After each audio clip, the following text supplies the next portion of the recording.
बिस्मिल्लाहिर्रहमानिर्रहीम। स्टूडेंट्स, अब हम डिस्कस करते हैं डिस्क्रीट मीट्रिक स्पेस को। अब डिस्क्रीट मीट्रिक स्पेस के लिए क्या है कि for any non empty set x, ठीक है, for any non empty set x हम एक डिस्टेंस फंक्शन डिफाइन करते हैं।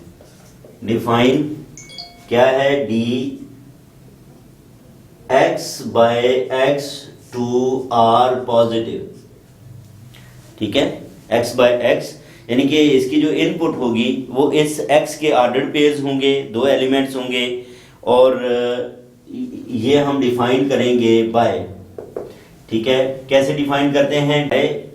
डी एक्स वाई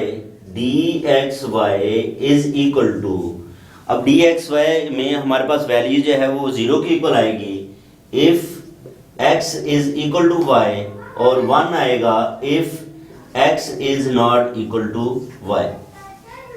ये हमने जो है वो डिस्टेंस फंक्शन जो है वो डिफाइन किया। अब हमने स्टूडेंट्स ये प्रूव करना है कि ये डिस्टेंस फंक्शन एक मीट्रिक है, और इस मीट्रिक को फिर हम क्या कहेंगे? डिस्क्रीट मीट्रिक कहेंगे। डिस्क्रीट का वर्ड कब यूज होता है? जब डिस्क्रीट नंबर्स की बात हो, यानी कि उसके अंदर कंटिन्यूटी ना हो, बल्कि जो है वो 1 के बाद 2 3, तो यहाँ पे हमारे पास दो नंबर्स ही हैं, एक 0 है और एक 1 है। इक्वल जब नंबर्स आ जाएंगे तो 0 आएगा, और जब नॉट इक्वल होगा तो किसके इक्वल आएगा? 1 के इक्वल। अब हमने स्टूडेंट्स क्या करना है? मीट्रिक स्पेस की यहाँ पे प्रॉपर्टीज को अगर हम डिस्कस करें तो इसकी जो पहली प्रॉपर्टी बनती है वो क्या बनती है कि D X Y is greater than equal to 0। अब यहाँ पे ये देखें डी एक्स वाई, ठीक है, डी एक्स वाई वो किसके इक्वल दिया गया है? That is equal to 0 1 if x is equal to y, if x is not equal to y। तो ऑब्वियसली यहाँ पे इस डेफिनेशन के मुताबिक हम देखें तो for x y belongs to x, D X Y is greater than equal to 0। अब ये देखें 1 0 से बड़ा है और 0 जो है वो 0 के इक्वल है, तो ये कंडीशन जो है वो फुलफिल हो गई। फिर क्या है दूसरी कंडीशन? इसी में जो सेकंड है वो क्या है कि D X Y is equal to 0। कब? If x is equal to y, तो ये वैसे ही दिया गया है कि x y के इक्वल हो तो डी एक्स वाई किसके इक्वल होगा? 0 के इक्वल होगा। तो ये भी कंडीशन जो है वो प्रूव हो गई। फिर सेकंड कंडीशन है स्टूडेंट्स हमारे पास, वो क्या है? M2 कंडीशन ये है कि ये डी एक्स वाई है, डी एक्स वाई किसके इक्वल है? That is equal to 0 if x is equal to y and 1 if x is not equal to y। लेकिन अगर हम यहाँ पे स्टूडेंट्स डी वाई एक्स की बात करें, ठीक है, तो वो 0 if y is equal to x, 1 if y is not equal to x।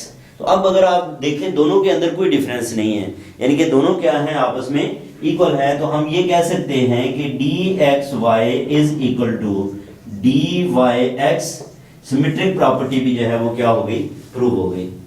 इसके बाद स्टूडेंट्स हमने ये देखना है जो तीसरी प्रॉपर्टी है हमारे पास, वो क्या है? ट्रायंगुलर इनइक्वालिटी है। वो क्या है? ट्रायंगुलर इनइक्वालिटी है। इसको हम जो है वो थर्ड प्रॉपर्टी में कन्वर्ट करें तो अब ये देखें, अब यहां पे हम केसेस डिस्कस कर लेते हैं।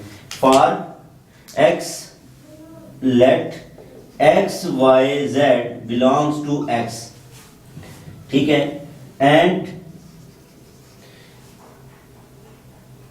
x is equal to y not equal to z, या बल्कि तीनों को हम पहले केस में इक्वल कंसिडर कर लेते हैं।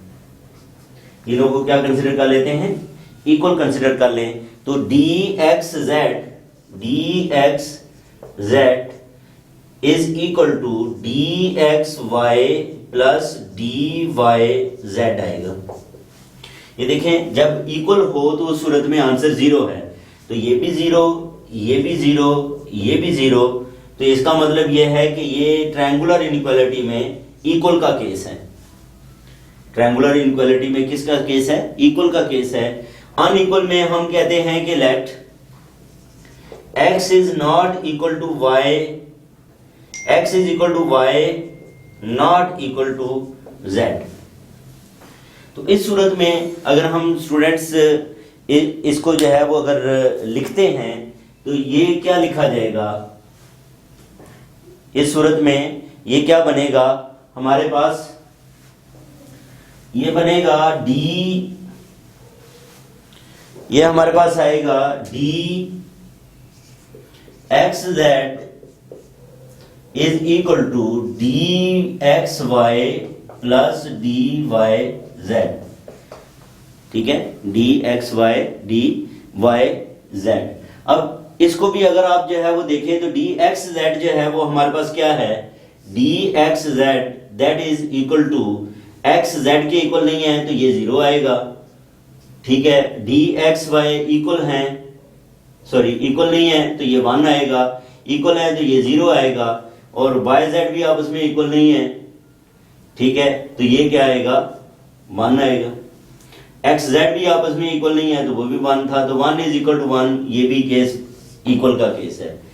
इसके बाद जो है वो हम कहते हैं कि तीनों ही आपस में इक्वल नहीं है। Let x is not equal to y is not equal to z, तीनों जो है वो आपस में इक्वल नहीं है। अगर जो है वो तीनों आपस में इक्वल नहीं है तो उस सूरत में हम इसको अगर लिखें तो D X Y D X Z is, इसकी वैल्यू जो है वो क्या आएगी, 1 आएगी। डी एक्स वाई इसकी भी वैल्यू 1 आएगी। डी एक्स वाई जेड इसकी वैल्यू भी 1 आएगी।